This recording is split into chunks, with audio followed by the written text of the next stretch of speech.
اس کتاب کے لکھنے کا جو سبب بنا، سبب بتا رہا ہوں، وہ آج سے چند سال پہلے یہ تھا کہ میں نے خود ایک کلپ سنا پاکستان کے کسی نامور عالم دین کا۔ انٹرویو میں وہ فرما رہے تھے کہ یزید سے امام حسین کے قتل کا کوئی حکم، کوئی اشارہ یا راضی ہونا ثابت نہیں ہے، یہ سب ابن زیاد نے کیا تھا۔ میرے رونگٹے کھڑے ہو گئے۔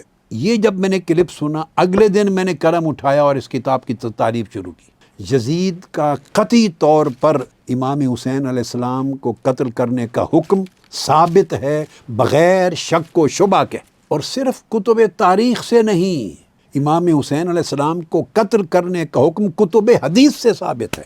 اور یہ کہنا کہ وہ ابن زیاد نے کروایا، یزید کو خبر نہ تھی، یہ یزید کو باعزت بری کرنے والے لوگوں کو سوچنا چاہیے کہ قیامت کے دن وہ کہاں کھڑے ہوں گے۔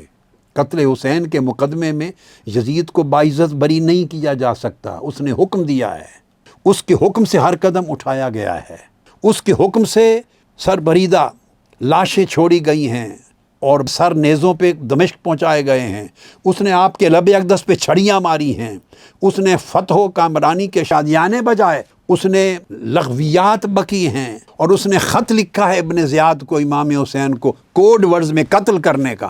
حتیٰ کہ ابن زیاد نے اقرار کیا ہے کہ یزید نے مجھے دو آپشن دے دی تھی، یا حسین کو قتل کر دو یا خود قتل ہو جاؤ۔ سو میں نے اپنی جان بچائی، حسین کو قتل کرنے کا آپشن دی۔ ام المومنین ام سلمہ رضی اللہ تعالی، یہ امام احمد بن حنبل نے اپنی مسند میں روایت کیا، حدیث کی کتاب، اور فضائل الصحابہ نے، اور امام طحاوی نے شرح مشکل الآثار میں، اور طبرانی المعجم الکبیر میں، انہوں نے یزید اور اس کے لشکر کا ذکر کر کے فرمایا قاتلوہ قاتلہم اللہ، انہوں نے امام حسین کو قتل کیا، اللہ انہیں قتل کرے، غروہ وذلوہ لعنہم اللہ، امام حسین سے دھوکہ کیا، ان کی بے توقیری کی، اللہ ان پر لعنت کرے۔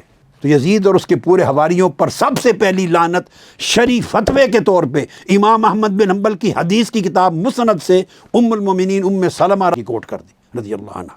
دوسری عبداللہ ابن زبیر رضی اللہ تعالیٰ عنہ، یہ روایت ہے کہ فَجَعَلَ يَلْعَنُ یزید، حرم کعبہ میں یزید پر لعنت بھیج رہے تھے۔ یہ صحابی ہیں، صحابی لعنت بھیج رہا ہے نام لے کر۔ یہ دوسری دلیل۔ تو امام اعظم کیوں نہیں بھیجیں گے؟ امام اعظم رضی اللہ تعالیٰ عنہ کی طرف یاد رکھ لیں، نہ یزید پر لعنت کا قول منع منقول ہے اور نہ قول سکوت منقول ہے۔ یہ میں ذمہ داری کے ساتھ پوری دنیا اسلام کے علماء کے لیے، طلباء کے لیے کیٹیگوریکلی کہہ رہا ہوں۔ ایک قول ثابت نہیں ہے۔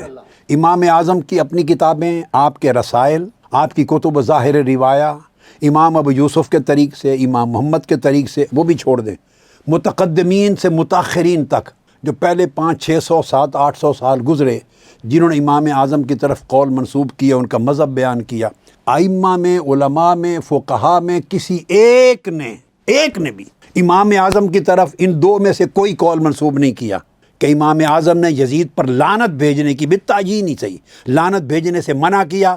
کوئی قول امام اعظم ابو حنیفہ سے منقول نہیں ہے۔ فرمایا کہ سلف صالحین میں دو قول ملتے ہیں اس پہ لعنت کے بارے میں۔ امام احمد بن حنبل کے دو قول ہیں، ایک قول کے مطابق عمومی طریقے سے اس پر لعنت بھیجنا جائز ہے، اور امام احمد بن حنبل ہی کا دوسرا قول ثابت ہے کہ بالتصریح یزید کا نام لے کر لعنت بھیجنا جائز ہے۔ امام مالک کا بھی قول ہے یزید پر لعنت کا۔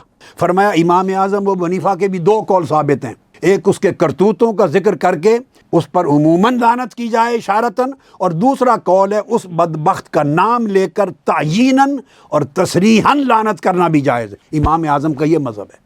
اور چوتھا امام شافعی کا ایک ہی قول ہے کہ کیوں اشارے سے کریں لعنت، اس بے ایمان کا نام لے کر تعییناً لعنت کریں۔ یہ چاروں ائمہ اربعہ کا اجماع ثابت ہو گیا اس بدبخت لعین پر لعنت بھیجنے کا۔